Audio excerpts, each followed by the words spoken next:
E aí, vamos começar a conhecer um pouquinho da história do movimento feminista? Fica comigo!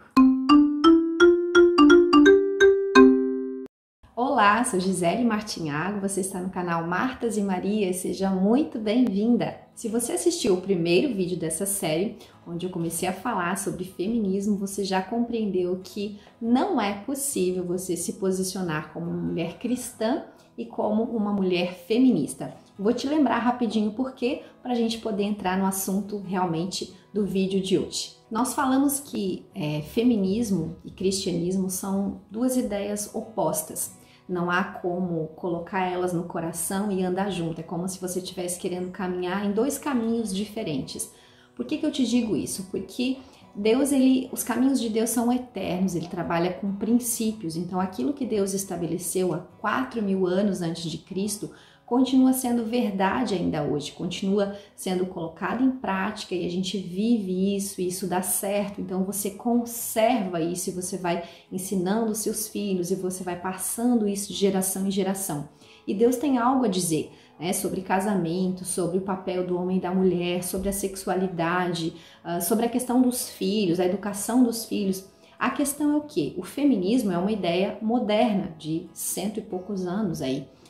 E ele também tem algo a dizer, só que são ideias completamente opostas, que não batem, né? São caminhos diferentes, por isso que não dá para você se colocar como cristã e feminista, porque as ideias realmente não se encaixam, elas são completamente conflituosas, na verdade. Quando a gente estuda a história do movimento feminista, as bases dele, os objetivos que o movimento tem, eu volto a te dizer, não é aquilo que a propaganda diz, é aquilo que realmente está ali nas teorias, nas ideias das líderes do movimento feminista, a gente vai ver claramente um ódio, um repúdio a todos os valores, né, da cultura, da moralidade judaico-cristã, da cultura ocidental. Então, realmente há um repúdio declarado contra todos esses valores morais que a gente, como cristãos, defende. Então, o movimento feminista, ele é um movimento revolucionário, ele claramente demonstra esse desejo de destruir pilares da sociedade, sabe? Valores morais.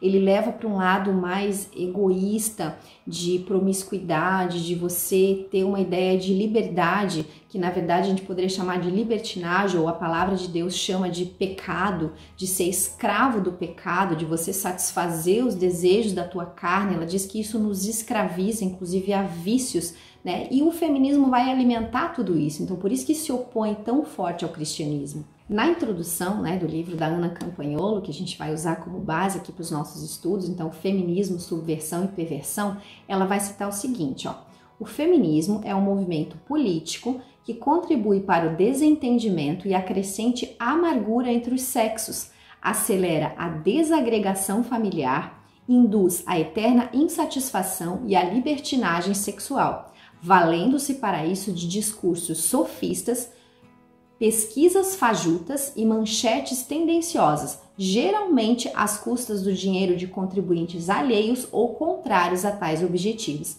Então, olha só que interessante, hoje a gente sabe no Brasil, é visível isso, que a grande maioria da população é conservadora e cristã, sejam católicos, protestantes, mas são cristãs e são conservadores. Então, o que é um conservador, né? É alguém que conserva aquilo que é bom. Ele sabe que aquilo veio vindo de geração em geração e ele também quer promover aquilo na família e quer passar para frente. E o movimento feminista, ao contrário, ele é revolucionário, ele sonha com uma sociedade perfeita que, na verdade, não existe e nunca vai existir.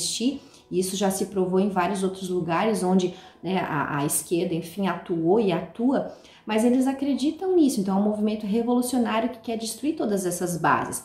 E aí, apesar da grande maioria da população brasileira então ser conservadora e cristã, através do dinheiro público, muitas das causas feministas são pagas então com o nosso dinheiro, ou seja, é algo que a gente nem concorda, ou muita gente não tem nem muita noção direito do que é, mas acaba financiando todos esses projetos. Então, eu comentei com você naquele primeiro vídeo que uma coisa é a propaganda oficial, é aquilo que chega até nós, né? E outra coisa são as bases, é isso que a gente vai começar a ver agora então. Que ideias foram essas que levaram ao ponto em que a gente se encontra hoje, tá? Então, a gente vai ver aí um pouco de história, né? E das falas aí dessas primeiras mulheres aqui. O movimento feminista, oficialmente, ele começou em 1848, né? É o que se chama de primeira onda do movimento feminista. E a gente vai voltar um pouquinho no tempo, a gente vai olhar para o século XVIII, ali 1700 e pouco. Algumas ideias de algumas mulheres naquele momento ali, que é um momento chamado de proto-feminismo. Por quê? Porque ainda não era o feminismo, eram apenas algumas mulheres se posicionando com algumas ideias novas, né, para aquela sociedade daquele momento, mas não caracteriza ainda como movimento feminista. Então a gente vai conhecer um pouquinho das ideias de uma dessas mulheres, que é a Mary Wollstonecraft.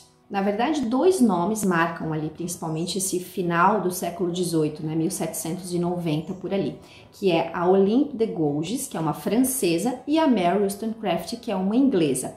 A Olympe de Gouges, então, em 1791, então olha só, a gente está na época da Revolução Francesa. A Revolução Francesa tinha acabado de acontecer em 1789 e trouxe toda essa ideia iluminista, né, da razão, da ciência, de colocar, sabe, Deus de ladinho assim, colocar o homem mais no centro, de acreditar que a gente podia encontrar as respostas através da ciência, do materialismo, do humanismo. Então todas essas ideias ali foram ideias desse século XVIII, né, o chamado Iluminismo, século das luzes. E tanto a Olympe de Gouges quanto a Mary Wollstonecraft foram mulheres que nasceram e cresceram nesse período, ouvindo essas ideias iluministas. Aí a Olympe de Gouges então escreveu a Declaração dos Direitos da Mulher e da Cidadã, em 1791. E por que ela escreveu isso? Porque ela questionou a Revolução Francesa. Ela falou assim que a Revolução Francesa não foi tão revolucionária quanto deveria ser, porque ignorou as mulheres, deixou as mulheres de lado. E essa ideia dela foi tão agressiva naquele momento para os... É engraçado, né? Porque a Revolução Francesa fala em liberdade, igualdade, fraternidade, mas ela foi guilhotinada, porque as ideias dela não agradaram, né? Ali a liderança daquela Revolução Francesa. A Mary escapou, acho que talvez porque estava então na Inglaterra, né? Uma inglesa. E é sobre a Mary que a gente vai conversar melhor então. Então, a Mary Wollstonecraft, em 1792, então um ano depois da francesa, ela escreveu Reivindicação dos Direitos da Mulher. Ela era, inclusive, uma abolicionista, ela tinha acesso, né, a pessoas religiosas, a lideranças religiosas da época. Ela era uma mulher atuante, à frente do seu tempo, né? Não era comum as mulheres ali burguesas, né, da sociedade ali, atuarem como a Mary atuava. E ela era então uma abolicionista e ela começou a observar também todo esse movimento iluminista, todas as ideias da Revolução Francesa. Ela gostou daquilo, mas ela também percebeu, assim como a Olympe de Gouges, que a mulher tinha ficado de fora. Então todo aquele ideal ali da razão, da ciência, era como se a mulher não fosse ter acesso. E a Mary questionou isso. E ela acreditava que as mulheres do seu tempo, as burguesas principalmente, né, de classe mais alta, enfim, eram mulheres muito fúteis, muito voltadas ao cuidado da beleza, muito focada nos vestidos, nos cabelos, na aparência. Então isso incomodava muito a Mary.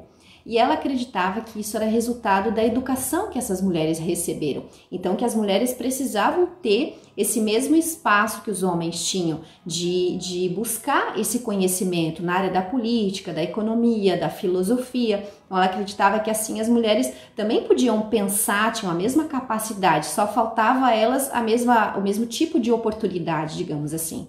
Então, a principal reivindicação da Mary Wollstonecraft era sobre a restrição da educação formal feminina. Então, ela tinha essa ideia, ela queria que tanto meninos quanto meninas recebessem a mesma educação, tivessem acesso aos mesmos assuntos, que daí assim poderia realmente perceber o que era interesse legítimo feminino e o que era algo cultural, que as mulheres faziam simplesmente porque foi passado de uma geração a outra. Então ela acreditava que esse acesso igualitário à educação igualaria interesses ou colocaria as mulheres tendo o mesmo interesses que os homens tinham, que isso só era realmente diferente por conta da educação diferenciada que existia. Então a Mary, ela acreditava assim que era preciso exigir mais dessas mulheres. Elas eram muito mimadas, sabe, muito dondocas.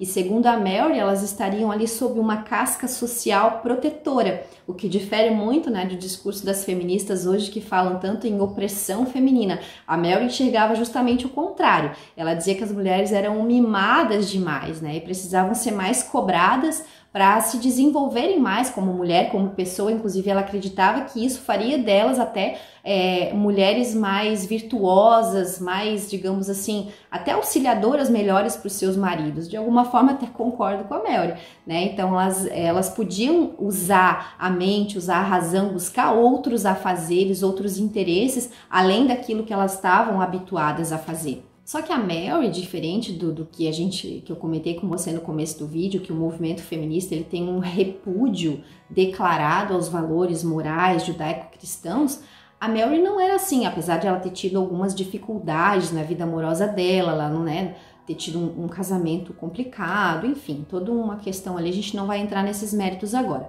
Mas ela admitiu, né, que o modelo cristão do casamento monogâmico, enfim, era o ideal, né, para assegurar a proteção tanto para a mulher quanto para os filhos. Ela também entendia a importância e o papel da mulher como mãe, como dona de casa, coisa que hoje as feministas, né, não aceitam de jeito nenhum. Elas dizem que isso é uma opressão contra a mulher, né, que a mulher não precisa ser mãe, que ficar em casa é horrível, que a mulher precisa ter uma carreira fora, então elas não respeitam essa liberdade de escolha. E a Mary, por outro lado, não menosprezava nada disso, ela entendia a importância, né, do papel da esposa, da mãe e da dona de casa. Então, qual que é o assunto que a gente vê aqui que o feminismo pegou, né, essa ideia da Mary ali e usou, enfim? É essa ideia da escolarização, é a ideia de colocar, então, meninos e meninas estudando junto as mesmas coisas, para realmente despertar os mesmos interesses ou proporcionar, digamos assim, oportunidades iguais para que houvesse crescimento de ambos e as meninas também pudessem se interessar por filosofia, política, economia e tantos outros assuntos. Então é bacana a gente perceber aqui que a ideia da Mary não era em nenhum momento, digamos assim, dizer que a mulher estava sendo oprimida num sentido de que ela era menor que o homem. Ela só via essa diferença de oportunidade, né? Então ela dizia assim, não, vamos colocar as mulheres para estudar também, que aí os interesses delas vão se modificar, elas só estão interessadas na beleza, no cuidado, em artesanato, coisas femininas, porque é o universo que elas conhecem. Aí a gente pega essa ideia da Mary e traz para hoje, mais de 200 anos, né, depois dessa ideia que ela teve, que ela queria então estabelecer essa questão da escola. E a gente vê que a ideia dela não fechou, que realmente existe uma tendência natural feminina para algumas coisas e uma tendência natural masculina para algumas coisas. E por que eu te afirmo isso? Porque você pode pegar hoje e olhar todo o acesso que a gente tem à internet, certo? Não é só a educação como escola, mas há cursos, blogs, redes sociais, canais no YouTube, né? E o interesse da grande maioria das mulheres continua sendo os mesmos que a Mary criticou lá, né? Que é a questão da moda, a questão das roupas, o cuidado com o cabelo, com a pele, com a beleza. Hoje a gente pode incluir a questão aí de alimentação saudável, a gente pode incluir a questão de academia, a questão de plásticas, enfim, né? De mudar feições e tal através de cirurgias, lipoaspiração e tantas outras coisas. Então, apesar de todo o acesso que tem, e claro que existem as exceções, mas inclusive até questão profissional, as mulheres continuam, elas buscam por profissões mais no sentido onde elas são auxiliadoras, né? Então, assim, enfermeira, professora, profissões mais delicadas. Quando é uma profissão mais pesada,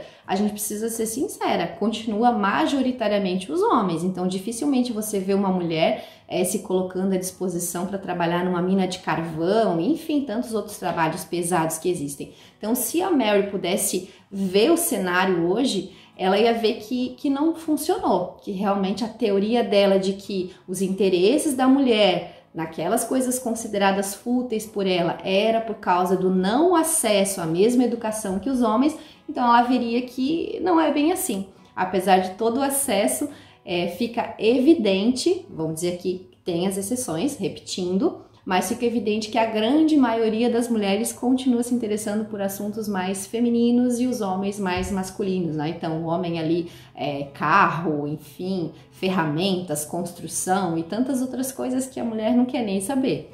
É verdade ou não é? Então, essa ideia da Mary ali, da questão do acesso à educação, né, que seria, então, as escolhas das mulheres resultado da cultura, foi a ideia que então o movimento feminista pegou para justificar a ideologia de gênero. Mas se você prestar atenção, não foi o que a Mary propôs. Ela não estava falando que o feminino e o masculino não existem, que foram construções sociais. Ela estava falando sobre habilidades, interesses, capacidade, sobre essas coisas. E em nenhum momento ela questionou a natureza feminina e masculina, né? Falando que não existe homem, não existe mulher. Então acho que existiu uma certa injustiça aí também com as ideias da Mary, né? Eu até tinha pensado em ler alguns trechos aqui do livro, realmente de palavras e falas da Mary, né? Pra gente compreender um pouquinho melhor. Mas aí o vídeo vai ficar muito longo, eu realmente te sugiro que adquira, tá, esse livro. Não tô ganhando nada para fazer propaganda, mas honrando mesmo a vida da Ana, que é referência esse livro hoje, né, para falar sobre feminismo aqui no Brasil. E é um estudo muito profundo, tem muita informação aqui. Eu passei para você, assim, a pontinha do iceberg, né, tem muita coisa aqui. Mas deu pra gente ter uma ideia, então, de quem foi a Mary Wollstonecraft. Aí o proto-feminismo, essa movimentação anterior ao feminismo, lembrando que aconteceu ali no momento do iluminismo, da Revolução Francesa. Então essa mulher viveu nesse período, ela foi influenciada por essas ideias, mas ali então foram lançadas algumas sementinhas, algumas bases aí que o movimento feminista veio a usar em 1848. Então, no próximo vídeo a gente continua essa história, espero que você esteja gostando e principalmente, mesmo que você não tenha compreendido tudo, o que eu gostaria mesmo que você guardasse no teu coração e começasse a meditar e refletir é que se você estava se posicionando como uma mulher feminista, que você repense esse seu posicionamento. Porque realmente eu quero finalizar o vídeo te dizendo, não dá para ser cristã e feminista. Então começa a pensar sobre isso, ora a Deus, busca mais esclarecimento. Tem muita gente, muitas mulheres maravilhosas aí nas redes sociais, no YouTube, falando sobre isso. Então você não precisa ouvir só o que eu estou dizendo, procura, pesquisa para você se embasar, porque a gente precisa proteger o nosso coração, a gente precisa proteger as nossas filhas, os nossos filhos, a gente precisa ensiná-los para que eles compreendam aí todas as falácias, todas as ideias que estão aí e compreendam que são contrárias às ideias de Deus e aos planos dele para nós como mulher e como homem. Tá bom? Então, te espero no próximo vídeo. Lembra de dar aquele joinha, compartilha o vídeo com alguém. Se você ainda não se inscreveu, se inscreve no canal. Tô aí fazendo esse trabalho com tanto carinho, quero ver o canal crescer, né? Conquistar aí mais pessoas, a gente formar uma grande comunidade de mulheres aí, mulheres sábias, mulheres que edificam seus lares, né? Martas e Marias aí aos pés de Jesus. Tá bom? Obrigada por ter assistido. Até o próximo vídeo. Deus te abençoe.